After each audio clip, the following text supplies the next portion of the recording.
Adik, oh adik-adikku sekalian, terutama sekali perempuan lah.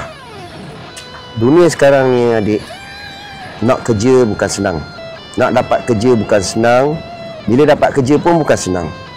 Tambahan pula adik-adik, nak cari duit sekarang ni sikit punya struggle lah.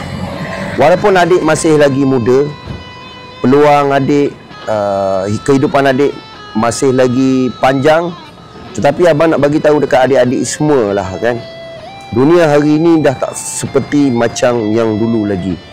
Sekarang ni kalau kita ada duit dalam tangan 2-3 ribu sekalipun, tetapi 2-3 ribu tu macam RM30. Sekejap saja adik. So adik, abang nak bagi tahu dekat adik lah, zaman sekarang ni dek, kalau tak ada duit dek, hidup bukan kata sakit, bukan kata sempit, tapi otak jadi jam. Dan duit ni pula dek, bila kita tak ada dek, jangan katakan kawan nak rapat dengan kita, adik-beradik pun tak kenal dengan kita dek, kalau kita tak ada duit. Sama juga kalau kita ada duit. Kalau kita ada duit, lagilah. Tapi bila kita ada duit, jangan kata adik-beradik memang akan bertegur sapa dengan adik. Semua makhluk-makhluk di atas muka bumi ni bergolek-golek untuk berkawan dengan adik. Sebab apa? Sebab ada duit. Jadi dekat sini abang nak bagi tahu dekat adik lah, khususnya untuk orang perempuan, gadis-gadis yang berada dekat Kuantan ni. Abang mewakili Kedai Emas Seri Semantan Cawangan Kuantan ni ingin mencari seorang host, seorang host dan talent. Kan?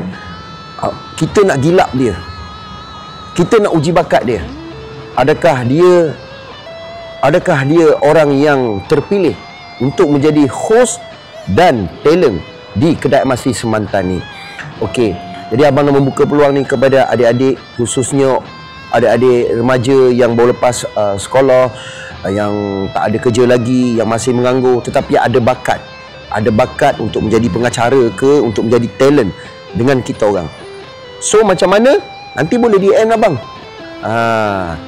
Adik tengok ni, dengan abang ni beberapa duit, RM100, bukan duit fake tapi duit betul. Nak dapat 3,000 ni dek, punyalah sakit kerja bagai nak rak setiap bulan, betul. Tetapi kalau peluang ini datang, adakah kita nak lepaskan peluang yang ada? Adakah kita rasa malaslah?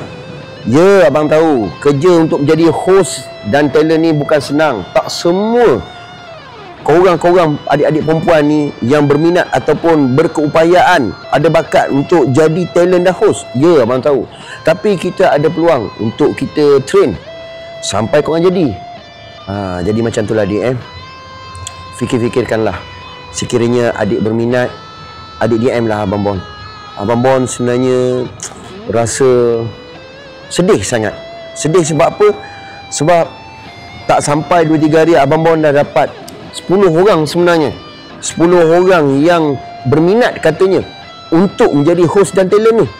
Tapi sayang sekali kita baru ada 3 orang yang berminat. Yang lain tu mungkin busy kot, mungkin busy.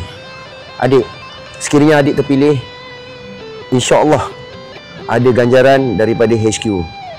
Secara tak langsung, bila adik dah terpilih untuk menjadi host dan talent ni, mungkin adik diberikan kontrak beberapa bulan, kita tak tahu lagi. Tetapi adik berpeluang untuk dapatkan emas. Bukan senang nak dapat emas, dek. Emas sekarang ikut keadaan semasa 1 gram dah berapa. DM abang je lah, dek. Apa bayang tu? Sorry lah Kumar. Terima kasih pinjam you punya duit. Simpan baik-baik. Okey. Nanti orang burn. Nanti orang klepek you punya duit. Okey. Kumar. Kalau saya mau pinjam 100 boleh kah? Boleh. Nah. Baik Kumar. Okey. Terima kasih Tok Kumar. Okey.